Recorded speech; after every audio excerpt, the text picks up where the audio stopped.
Good morning. Okay, so I got some more broccolis, and well, my husband actually got me these broccolis because I didn't want to go out again yesterday.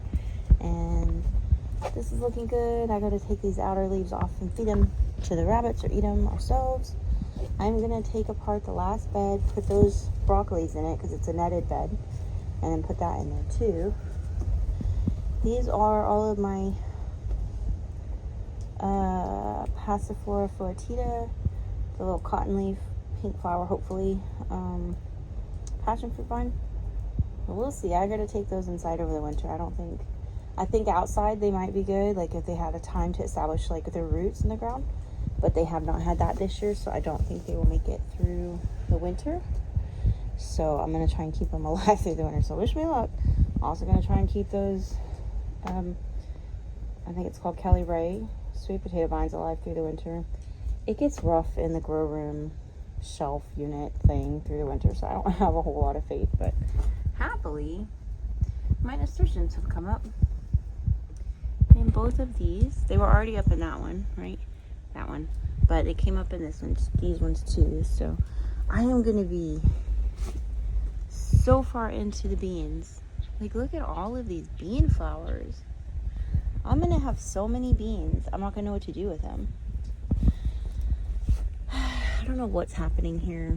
There's plenty of water. I have no idea why it's doing that. So I've been diligently watering and all the rest of them look okay. So I don't really know what's up with that.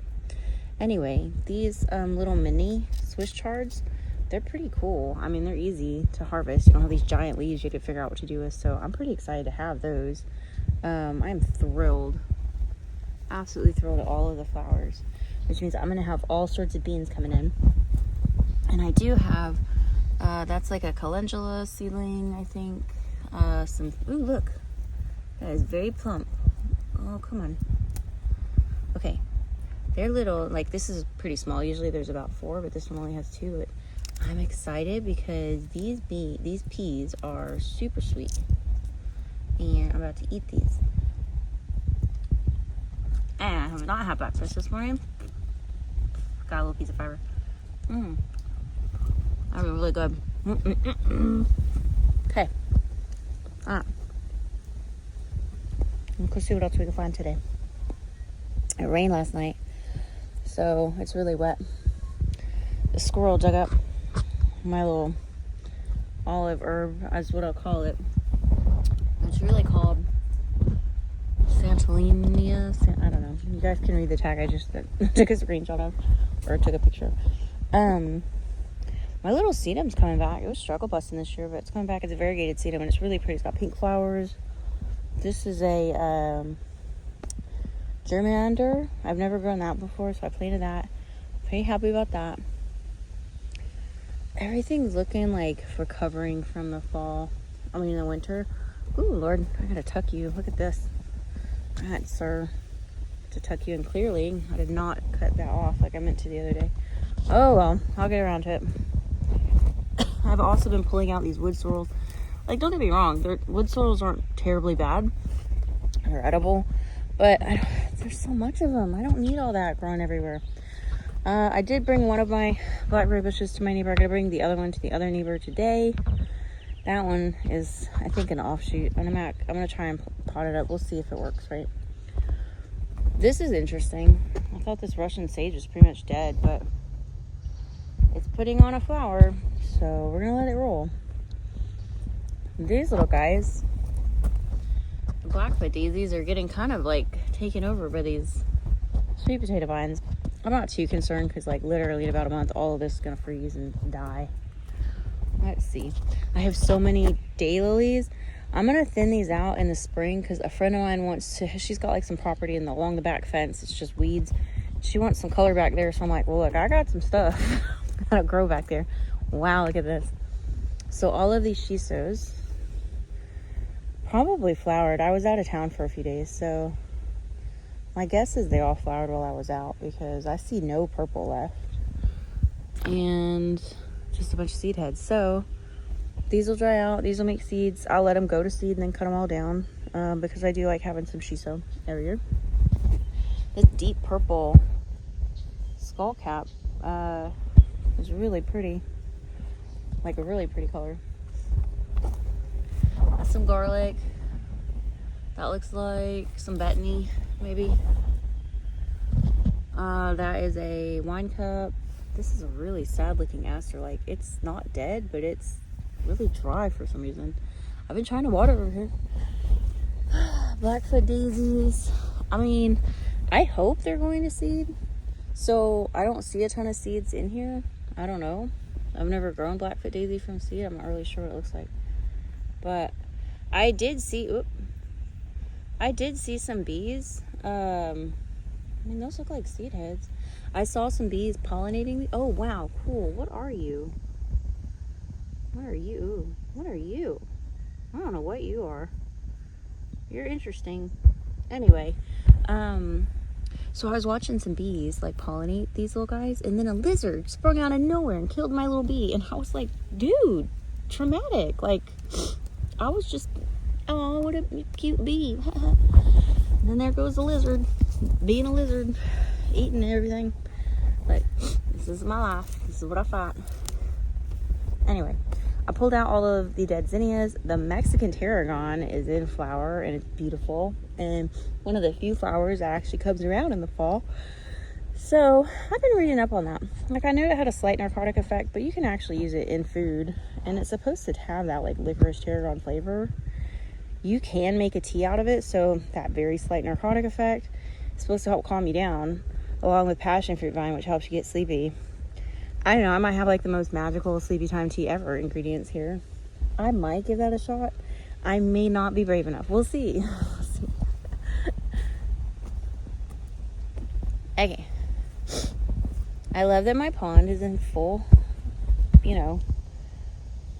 like full of water, and looks like the Azolla is pretty much taken over again after it dried out this year, so there's that. I'm hoping, I don't know what color this yarrow is, I'm hoping that comes back next year and I can see. But like, for real, my Blackfoot daisies are beautiful, but they are 100% getting taken over by some of these sweet potato vines. Okay, look, I took out, right, all of the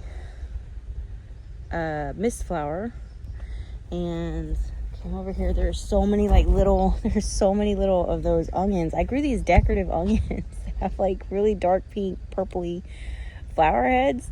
They're everywhere. I mean, these are walking onions, but all these little onions are like, these are not, okay, these are those little, I don't remember the name of those onions, but yeah, I'm gonna have a lot of those. Anyway, I discovered that this right here is a native blueberry, and I was like, oh, it's probably dead under all the shade from the ageratus. It's alive. It's alive. I'm happy. And also, I've got some coreopsis sitting here too, and like all this phlox that takes over and flowers in the early spring with the onions. So hopefully that'll have some time. I really need to get through and weed stuff. Like, I definitely see a bunch of weeds, and it's supposed to be like, well, I didn't really go that far. It's supposed to be that really pretty, like 70 something degrees today. So this is the day that I should get out and do that. I just need to get out and do that. So everything's losing its leaves. It's fall. Everything's going to sleep. Everything's going to sleep. Except you guys. Y'all never go to sleep. Not until the very, very bitter end. And then I have so many to kill next year. Anyway, this mountain mint like fell over, put on a whole new bush of flowers, and started again. So I really need to cut it back, because there's the seed heads, but there's a Stokes aster under here, and it looks like maybe a oak tree I see that's growing that needs to be pulled up. So I don't know, this pear tree doesn't not look great. I planted it last fall. I don't know what that is. It just doesn't look that good. So I don't know, hopefully it'll come back, because I'd really like it to be successful. I didn't do anything to it. I'm not sure what that wound is on it. I don't know what that is. That was, I don't know, just kind of appeared. Blueberries are looking good. I really do have to get over there. I have to get over there and stake some of those rose tips down this way, so that they'll start rooting and stay out of the neighbor's yard, because I don't want to piss anybody off. My very last pumpkin vine Still puts out flowers, but no like pumpkin flowers, which is fine. I'm not expecting it. But it's still here, still going strong. There's a lot. So all I keep doing is like you guys can't see, but I just keep looking at the Turk's cap and all the like soon to be, they call them like apples, I guess, on these Turk's caps that I don't want to deal with it. They're gonna turn into seeds. Anyway, this has got to get cut down. There are seed heads. There are, what are these called? Bindweed, morning glory, what are we gonna call it? Seed heads. Oh, I pulled out a zinnia from the garden behind here yesterday, and it's got caught on the fence clearly. So yeah, I can see a little bit of like pumpkin vine over there. I don't know, we'll see, but I'm letting everything just roll. This is looking pretty good. I have been trying to like just put the, you know, runners where I can. I'm definitely getting tomatoes. Like now, it rained really heavy yesterday, so they kind of look puny, but this is what I'm talking about, trying to get the runners going and established in here. The bottom is still missing quite a bit, but everywhere else is pretty full.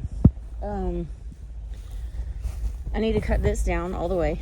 Like it's had its time. It's time to cut it down. But look at my chrysanthemum. It looks amazing. Amazing. And I have all of these bluebonnets. I can see so many bluebonnets that should hang tight through the winter. I definitely see some larkspur, delphinium, something like that. That's what those are. So yeah, pretty pleased with what shall be in spring, assuming we don't get like a crazy cold winter.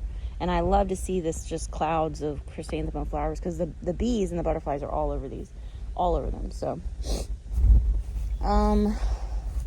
this bee balm in that little ring is not dead. It smells amazing over here, and it's that Mexican tarragon. It smells like, I don't know, a lot of people say licorice. I think when I just get a hint of it, to me smells like sweet clover, like when in a field where you just get that real sweet smell, like sweet clover smell.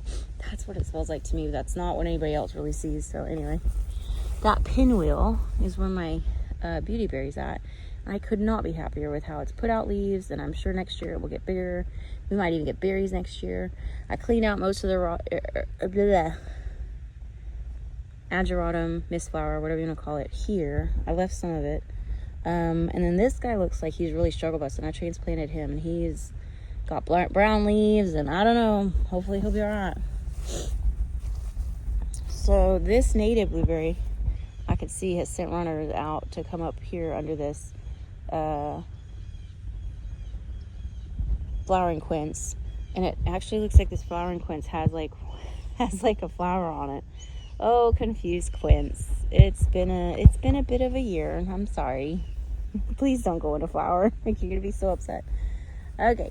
I think that's it for now, guys. Like, I'm really happy just to see things kind of winding down and coming back with this cooler weather. I did trim some of the dead limbs off those blueberries. I'm definitely gonna have to top this tree quite a bit when it's January. I wait till the dead of winter to top everything, so we'll see.